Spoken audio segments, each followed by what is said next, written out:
Mga kapuso, sa gitna ng kaliwat-kanang bakasyon ngayong tag-init, ang pagdami rin ng mga nasasawi sa disgrasya. Ngayong buwan pa lang, 56 na ang namatay. Batay po sa tala ng Philippine National Police, 45 sa kanila ang nalunod. Mula riyan, 30 ay nitong Semana Santa lamang.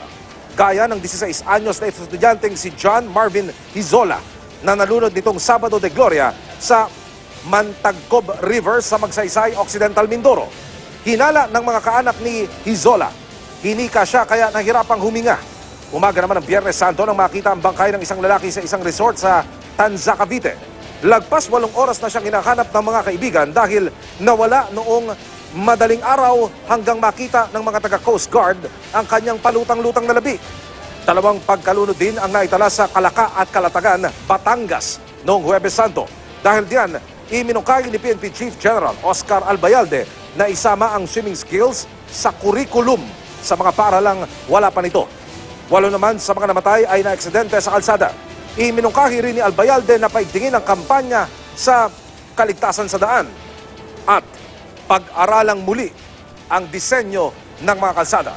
Ngayong uso ang swimming dahil tag-init, mainam na alam kung paano kikilos kung may makita kayong nalulunod. Narito ang QR Tips.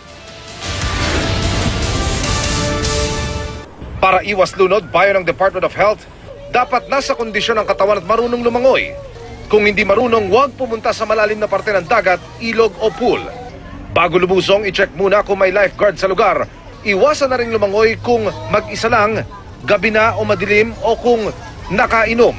Kung may batang kasama, paalalahanan siya, bantayan at huwag hayaang pumunta sa malalim na parte. Maaari ring makasagip ng buhay kung may nalunod. Paalala ng mga eksperto, agad i-check kung humihinga at may pulso ang nalunod. Kung hindi humihinga ang pasyente, ihiga siya na medyo mababa ang posisyon ng ulo para umagos ang nainom na tubig at simulan ang mouth-to-mouth breathing.